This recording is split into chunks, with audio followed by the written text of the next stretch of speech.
wabarakatuh. Perkenalkan kami dari kelompok 8. Yang pertama ada saya sendiri Putro Rasaki Amanda. Saya Muhammad Hasbulwafi. Dan saya Syana Dewa Fajar Sitompul. Di video kali ini kami akan melakukan praktek bimbingan kelompok dengan metode exercise dan teknik kepercayaan. Saya sebagai pemimpin kelompok di tahap pembuka. Dan saya sebagai pemimpin kelompok di tahap inti. Dan saya sebagai pemimpin kelompok di tahap penutup. Langsung saja kita simak videonya ya. Mari. Waalaikumsalam. Masuk. Duduk. Silakan duduk.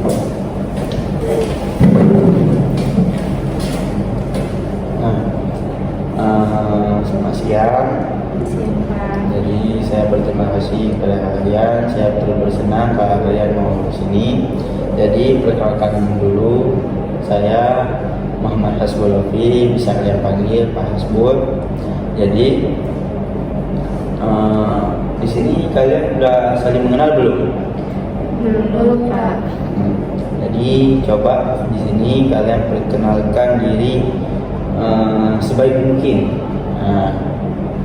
Sampaikan apa yang ingin kalian sampaikan.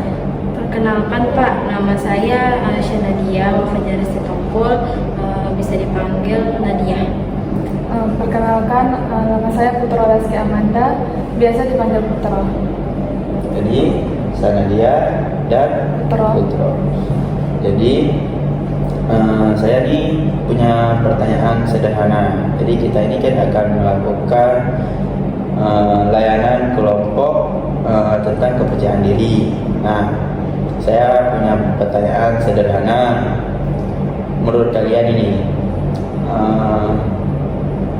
mengapa penting kepercayaan diri saat berbicara di depan orang lain?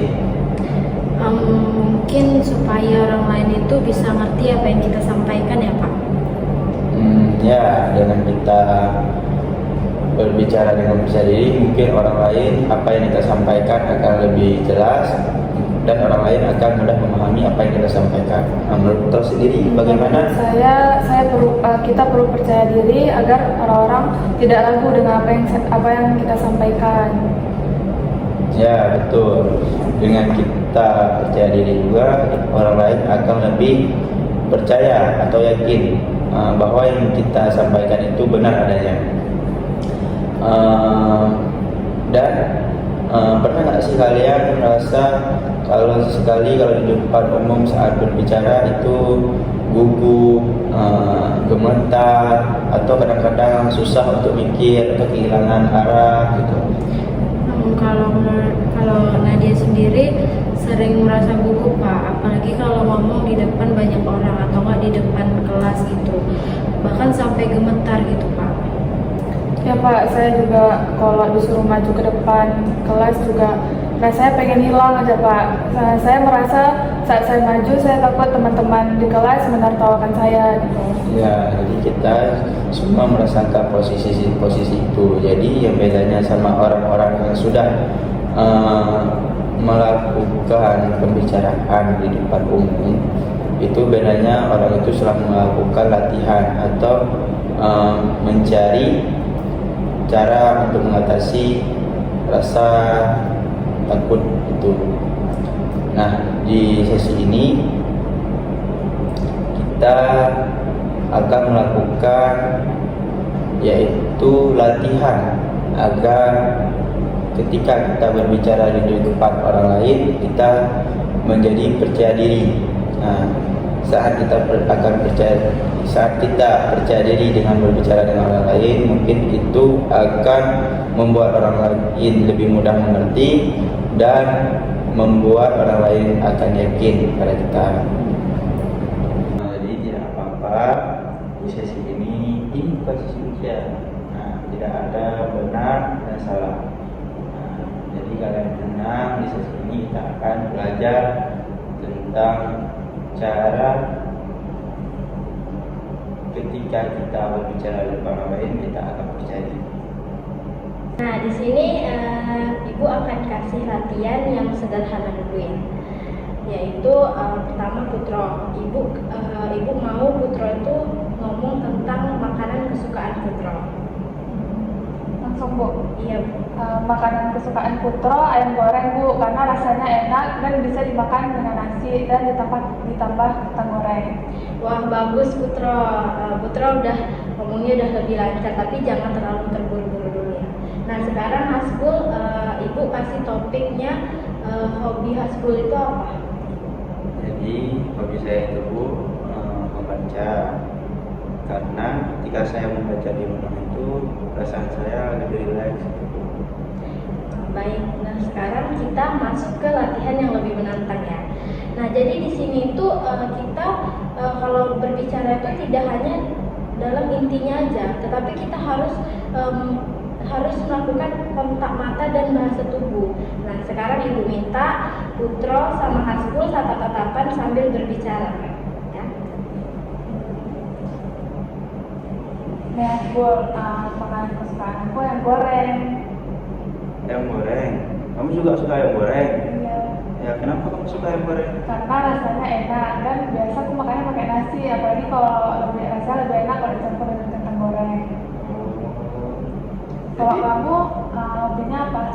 kalau aku hobinya itu membaca, karena kalau aku lagi membaca rasanya itu rileks. Nah, dan aku sukanya membacanya di rumah Oh, karena suaranya tenang. Baik, wah kalian ini sangat keren ya karena sudah mulai percaya diri untuk ngomong satu sama lain. oh iya ya Bu, ternyata kalau ngomongnya sambil tatap mata rasanya lebih tenang.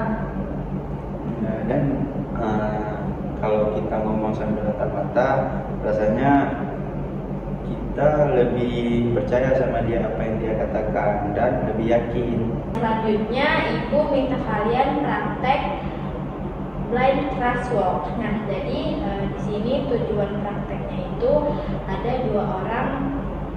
Yang pertama itu ada yang menutup mata dan ada yang menuntun. Nah, jadi tujuan praktek ini tuh supaya kita menumbuhkan kepercayaan. Nah, misalnya contoh Putro yang menutup mata dan Hasbul yang menuntun. Nah, jika si penuntun ini mengarahkan tidak ke tujuan itu, maka kan pasti si Putro akan kecewa kan. Maka dari tujuan ini kita akan menumbuhkan rasa kepercayaan kepada orang lain. Jadi di sini Ibu minta untuk Putro yang menuntun dan Hasbul yang menutup mata. Dari titik awal sampai ke titik awal lagi balik. Kita akan melihat, kita akan percaya nggak sama orang ini, akan membawa kita ke titik awal lagi atau enggak.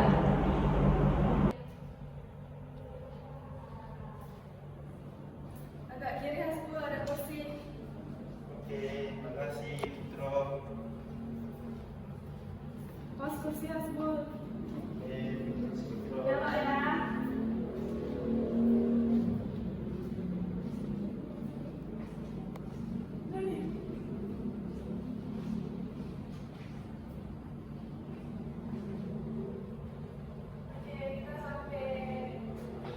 Nah, Nadia dan Hasbul, setelah melakukan pelatihan tadi, bagaimana perasaan kalian? Coba mulai dari Nadia. Kalau menurut Nadia Bu, yang awalnya Nadia masih ragu, masih canggung, ketakutan gitu. Setelah melakukan pelatihan eye contact tadi, Nadia lebih percaya diri ngobrol dengan sesama lawan jenis Bu. Dan kemudian pelatihan yang praktek tadi, Nadia lebih percaya diri dan yakin kalau Nadia bisa membawa Hasbul dari titik awal ke titik awal lagi Bu. Nah, bagus sekali Nadia. Ibu senang kalau Nadia menyadari bahwa ketidakpercayaan diri itu bukan sesuatu yang harus berlarut-larut kita takuti. Bagaimana dengan Hasbul? Memang hampir sama dengan Nadia. Cuma tadi Hasbul sebelum melakukan sesi ini merasakan ketakutan, gugup. Terkadang Hasbul juga misalnya tidak mudah percaya sama orang lain. Jadi ketika sudah melakukan sesi tadi, mulai dari mata-mata, di situ Hasbul sudah merasa, oh rupanya berbicara dengan orang lain atau dengan lawan jenis tidak semenakutkan itu.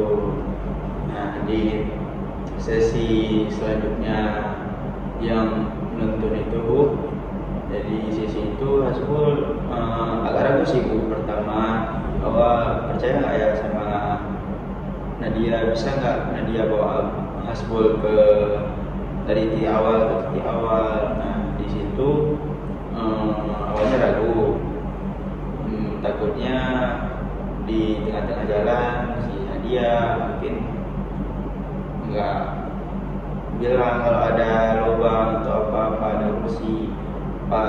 Tetapi rupanya di sesi tadi Nadia menyampaikan dengan detail bagaimana caranya benar.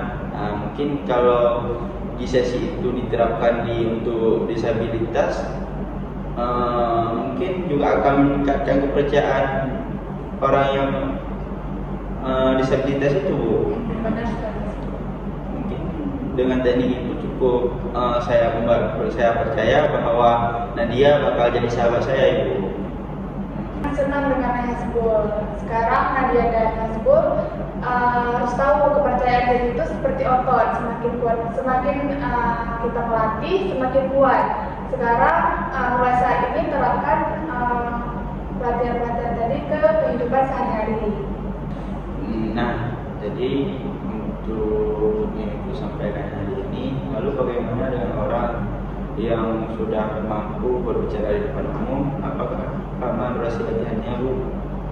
Nah, Hasbul, kalau durasi latihannya untuk bisa jadi percaya diri itu kembali lagi ke proses dan keminat kalian. Kalau kalian benar-benar ingin percaya diri, kalian harus terus berlatih. Cepat atau lambat, mungkin kalian akan merasa percaya diri. Jangan terlalu melihat orang lain, fokus ke diri sendiri. Nah, sekarang sesi konseling kelompok kita sudah berakhir. Nadia dan Hasbul sekarang sudah melakukan yang terbaik. Ya, alhamdulillah Bu. Terima kasih untuk sesi layanan kelompok hari ini. Terima kasih Hasbul. Terima kasih juga ya Bu. Ya, terima kasih kembali Nadia. Kami izin dulu, Bu. Ya, hati-hati ya. Nah, itu dia tadi video praktek bimbingan kelompok dari kelompok kami. Semoga bermanfaat. Dan terima kasih. Assalamualaikum warahmatullahi wabarakatuh.